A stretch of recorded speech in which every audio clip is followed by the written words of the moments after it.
On a Florida beach after a storm, shifting sands can suddenly reveal the jagged timbers of a 19th century merchant vessel. Thousands of feet below, in the pitch-black Gulf of Mexico, similar wooden skeletons rest undisturbed on the seafloor. Archaeologists view these wrecks as the 19th century equivalent of Walmart semi-trucks, heavy cargo workhorses carrying hardware, flour, and the basic commodities of a growing nation. That physical history is now under threat.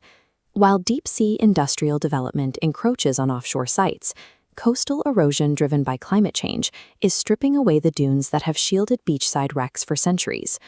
When these sites are destroyed, we lose the primary physical evidence of how maritime trade transformed from local regional hops into a massive interconnected system. These losses aren't isolated. North America's two largest underwater graveyards, the Great Lakes and the Gulf of Mexico, mark the paths of a continent-wide shipping network. Before the advent of modern weather forecasting, these waters were a gamble. Navigation hazards like Whitefish Point became high-density wreck zones, filled with ships caught in unpredictable lake storms. The size of these vessels grew with the economy.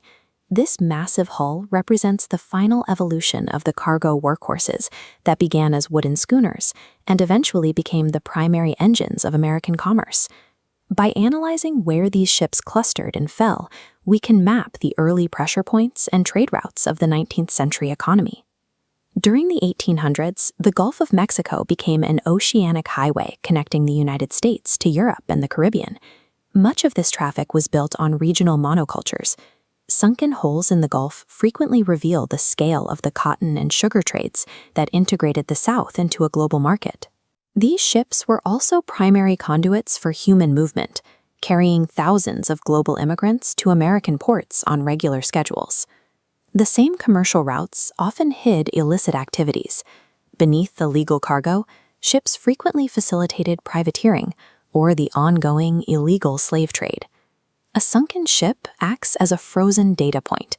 The specific items found in a hold capture a moment of demographic and economic shift that isn't always recorded in history books.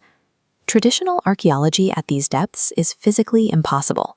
Raising 200-year-old waterlogged wood is prohibitively expensive, and the process often causes the structure to crumble on contact with the air. Modern researchers use a non-invasive approach. They deploy remotely operated vehicles to conduct gridded, systematic surveys while leaving the wreck exactly where it was found. This relies on photogrammetry.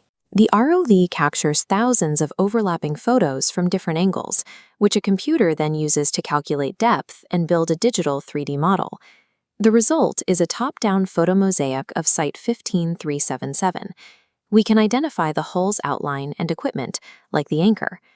Archaeologists use these models to find specific markers, like burn marks or structural modifications showing when a vessel was repurposed. Mapping creates a permanent digital surrogate, allowing for forensic analysis of a site that remains thousands of feet underwater. Federal agencies have moved beyond studying individual shipwrecks. They now map the maritime cultural landscape, a bird's-eye view of how these sites interact. This perspective groups wrecks into massive districts. Connecting these points visualizes the routes linking distant economies. Analyzing these wrecks simultaneously reveals the shift from sail to steam. Erratic, wind-dependent routes give way to direct, rigid paths of industrial shipping. Each wreck is a specific node in this historical network. Losing a single site to erosion or development deletes a data point that cannot be replaced.